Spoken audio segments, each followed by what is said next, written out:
Vous vous souvenez de ceci? Le gouvernement du Niger, prenant en compte les aspirations et les intérêts de son peuple, décide en toute responsabilité de dénoncer avec effet immédiat l'accord relatif au statut du personnel militaire des États-Unis et des employés civils du département américain de la défense sur le territoire de la République du Niger. C'était en mars 2024, aux yeux de tous. Permettez-moi l'expression, les autorités nigériennes, après les Français, ont foutu dehors les Américains. Tout juste après cet épisode, la présence d'un homme s'est fait remarquer dans la sous-région ouest africaine. Il s'agit du général Langlais, commandant de l'AFRICOM, celui-là même qui est chargé du commandement militaire des États-Unis pour l'Afrique. Ces différentes visites dans d'autres États ouest africains ont été très largement commentées par de nombreux observateurs, moi y compris. C'est lui qui exclamait l'irresponsabilité des dirigeants que vous connaissez, puis dans le même temps saluait la clairvoyance des autorités ivoiriennes et béninoises, simplement parce que ces autorités-là n'ont pas fermé la porte à ceux-ci.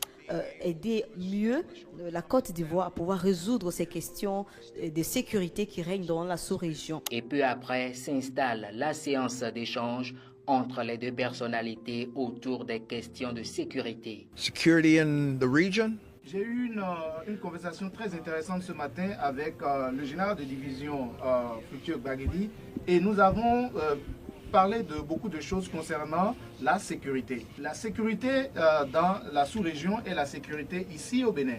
Inutile de vous rappeler que l'Anglais cherchait un nouveau point de chute pour l'armée américaine dans la sous-région. Bref, les Américains font preuve d'une véritable hypocrisie à propos des leaders de l'AES, en l'occurrence le capitaine Ibrahim Traoré. Je vous propose d'écouter ce qu'il dit devant le Congrès américain. J'ai pris soin de traduire. Après Muammar Kadhafi, c'est désormais au tour du président burkinabé de subir leur affre diabolique. Cette fois-ci, nous n'allons pas nous laisser faire. Suivez. Ils ont partagé le monde. Honneur! Gloire! Honneur! Dignité! Honneur! Pouvoir! Victoire! Vive l'Afrique unie et prospère. Vive la révolution!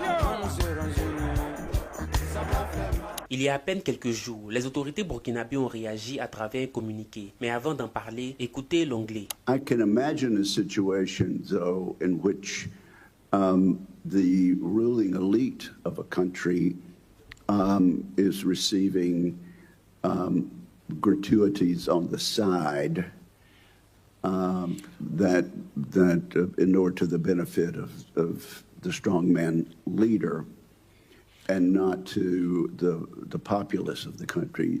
Does that sort of corruption and... Là, le sénateur américain Roger Wickler dit qu'il imagine une situation où l'élite dirigeante d'un pays, ils reçoivent des profits, ils s'enrichissent personnellement plutôt que de permettre à la population de bénéficier des richesses. Et il demande à l'anglais, vu qu'ici il est en train de parler de l'Afrique, si effectivement cela existe. Et l'anglais le confirme et dit ceci du Burkina Faso, du capitaine Ibrahim Traoré. Absolutely, Chairman. You know, I see this, and I don't mind calling them out, but Captain Traoré and Burkina Faso, you know, as they know that both, you know, whether it's their gold reserves, that is all those proceeds are just in exchange to protect the junta regime. There's a number of examples across. Even in Sudan, what's going on with the rapid support forces and in Burhan of the Sudan forces, when you get down to it, is all about the revenue that can be drawn out of that. And there are nefarious actors in the CCP or in sometimes Russia are complicit in those activities. Il affirme que les leaders burkinabés sont corrompus et il dit qu'il n'arrête pas de le dénoncer. D'après lui, Ibrahim Traoré utilise les richesses du pays, en l'occurrence l'or, pour protéger son administration, protéger son régime. Je n'aime pas trop cette expression, mais bref, c'est ce qu'il dit. D'après lui, plutôt que de prendre les richesses pour faire progresser son pays, il prend l'argent pour protéger son pouvoir. Il cite la Russie et le Soudan.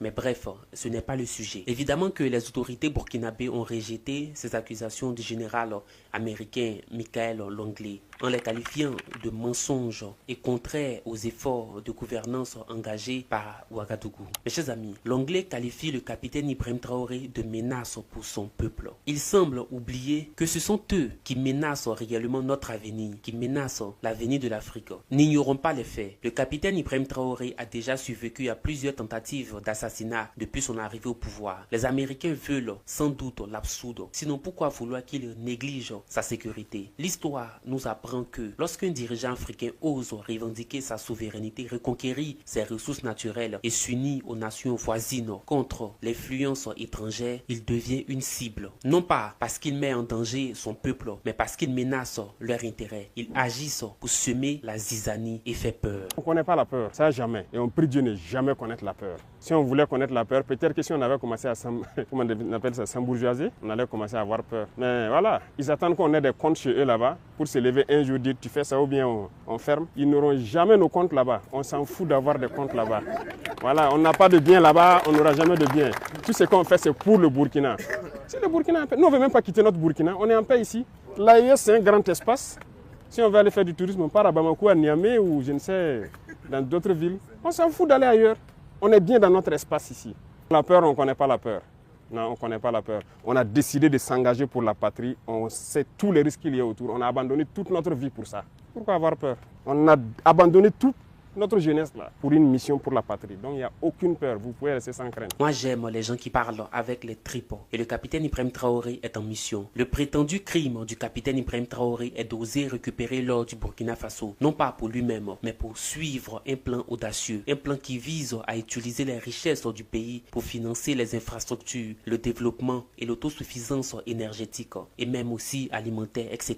Et ça les dérange. D'autant plus que la pauvreté en Afrique est fabriquée, entretenus par eux. Ce sont eux qui profitent de nos ressources et qui font l'effort de nous maintenir dans une chaîne de dépendance. L'Anglais, Obama sont identiques, noirs dehors mais blancs dedans. N'allez surtout pas croire que parce qu'ils sont noirs, ce sont nos frères, en aucun cas. C'est devant l'Assemblée générale des Nations Unies qu'ils nous ont tous menti sur Saddam Hussein pour avoir un alibi pour envahir l'Irak.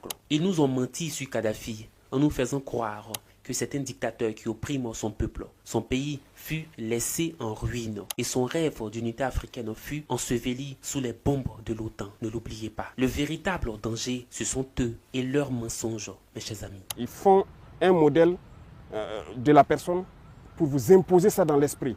Vous finissez par détester la personne. C'est des menteurs. Ils n'ont aucune information, ils n'ont rien. Leurs reporters, c'est des menteurs.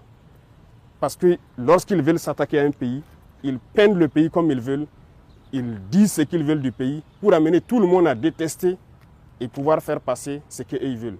Mais je pense que cette fois-ci, on a compris. On a effectivement compris. Et l'histoire est là pour nous le rappeler. Ne l'oublions pas encore une fois. N'oublions pas que lorsque les dirigeants africains choisissent la souveraineté plutôt que la soumission, les puissances occidentales ne réagissent pas avec respect, mais avec des tactiques de changement de régime, à la fois économique et très souvent militaire. La vision du capitaine Ibrahim Traoré, aux côtés du Mali et du Niger, représente plus qu'une fierté nationale. C'est un modèle pour l'indépendance africaine et c'est précisément pourquoi il est qualifié de menace. Le véritable danger ne réside pas dans Traoré ni dans l'alliance des États du Sahel, mais dans le désespoir des puissances étrangères qui refusent de laisser l'Afrique prendre en main son destin. Enfin, la déclaration du général Longley ne constitue pas une défense des droits de l'homme, mais une défense d'intérêts géopolitiques.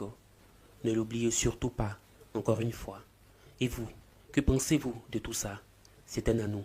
J'espère vous lire très prochainement.